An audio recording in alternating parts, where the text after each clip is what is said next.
கொடுத்திருக்கிறார். அவனை ஏன் தெரியுமா இன்னும் அழிக்காம பூமியில வச்சிருக்காரு? ஒவ்வொரு மனிதனும் தேவனை அறிந்து கொண்டு தேவனுடைய மீட்பிலே மீட்கப்படும் பொழுது பிசாசு ஒவ்வொரு மனிதனுடைய காலுக்கு கீழாக போடப்பட்டிருக்கிறான் என்பதை ஒவ்வொரு மனிதனும் உணரும் பொழுது பிசாசை மிதித்து மிதித்து என் தேவன் எனக்காய் ஜீவனை கொடுத்து என்னை மீட்டுக் கொண்டார், அவருடைய ரத்தம் இன்றும் எனக்காய் பரிந்து பேசிக் கொண்டிருக்கிறது, அவர் எத்துணை வல்லமையுள்ளவர், அவர் எத்துணை பராக்கிரமம் உள்ளவர், அவர் எவ்வளவு என் மீது அன்பு வைத்திருக்கிறார் என்பதனுடைய வெளிப்பாடு என்பதை உணர்ந்து இயேசு கிறிஸ்துவின் நாமத்தினாலே பிசாசுகளை விரட்டுவோம், பிசாசனுடைய சூழ்ச்சிகளை முறியடிப்போம். ஏனெனில் அவனிடத்தில் இருப்பது படைக்கப்பட்ட வல்லமை, தேவன் நம்மிடத்தில் கொடுத்தது படைப்பின் வல்லமை. அவரை போலவே நாம் வாழ விரும்புகிற ஒரே நல்ல தகப்பன் அவர். எனவே தான் நம்மிடத்திலிருந்து பலிகளை எதிர்பார்க்கவில்லை, அவரே பலியாக வந்து நம்மை மீட்டுக் கொண்டார்.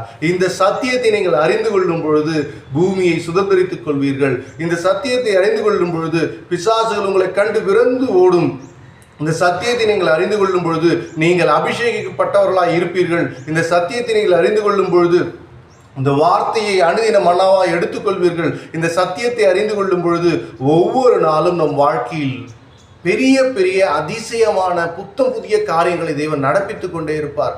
எனவே கர்த்தர் நல்லவர், அவர் கிருபை என்றும் உள்ளது என்பதை நாம் அறிந்து கொள்ள வேண்டும். எனவே இந்த நாளில் கூடுமானால் லூக்கா 10ஆம் அதிகாரம் 17, 18, 19 வசனங்களை தியானித்து கர்த்தர் நமக்கு கொடுத்துள்ள வல்லமை எப்படிப்பட்டது என்பதை உணர்ந்து இனி பிசாசு எங்கள் கால்களுக்கு கீழா என்பதை நாம் உணர்ந்து கிறிஸ்துவினுடைய ராஜ்யத்துக்குரிய காரியங்களை அவருடைய அபிஷேகத்தை கொண்டு நாம் செய்து முடிக்கும் பொழுது இந்த பூமியில் பிசாசனுடைய இடமே இல்லாமல் தடமே இல்லாமல் அழிந்து போகும். நரகம் சூறையாடப்படும். ஒவ்வொரு ஆத்மாவும் கிறிஸ்துவுக்காய் வாழும். ஒவ்வொரு மனிதனும் பாவம் இல்லாமல் ஒவ்வொரு மனிதனும் தேவனுடைய மகா பெரிய மீட்பை உணர்ந்து மகத்துவத்தோடும் சந்தோஷத்தோடும் துதி ஆராதனையோடும் மகிழ்ச்சியுள்ள உதடுகளோடும் மகிழ்ச்சியுள்ள இருதயத்தோடும் கர்த்தரை துதிப்பார்கள். எனவே இந்த சத்தியத்தை தயவு செய்து அறிந்து கொள்ளுங்க, வேதத்தை வாசிங்க, அவரோடு அமருங்க. நான் நேற்று நாளில் அறிந்து கொண்ட சத்தியம் இது மிகப்பெரிய சத்தியம், மிகப்பெரிய சந்தோஷம், மிகப்பெரிய சமாதானம். பிசாசு நமக்கு கால்களுக்கு தேவன் வைத்திருக்கிறார், அதனால தான் அவன் அழிக்காமல் வச்சிருக்கிறாரு.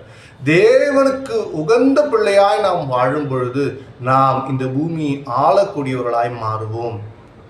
தேவனுடைய சத்துவமும் வல்லமையும் அபிஷேகமும் நமக்கு கொடுக்கப்பட்டிருப்பதற்குரிய காரணம் அவருடைய படைப்பின் அதிகாரத்தை நம்மிடத்தில் கொடுத்திருக்கிறார்.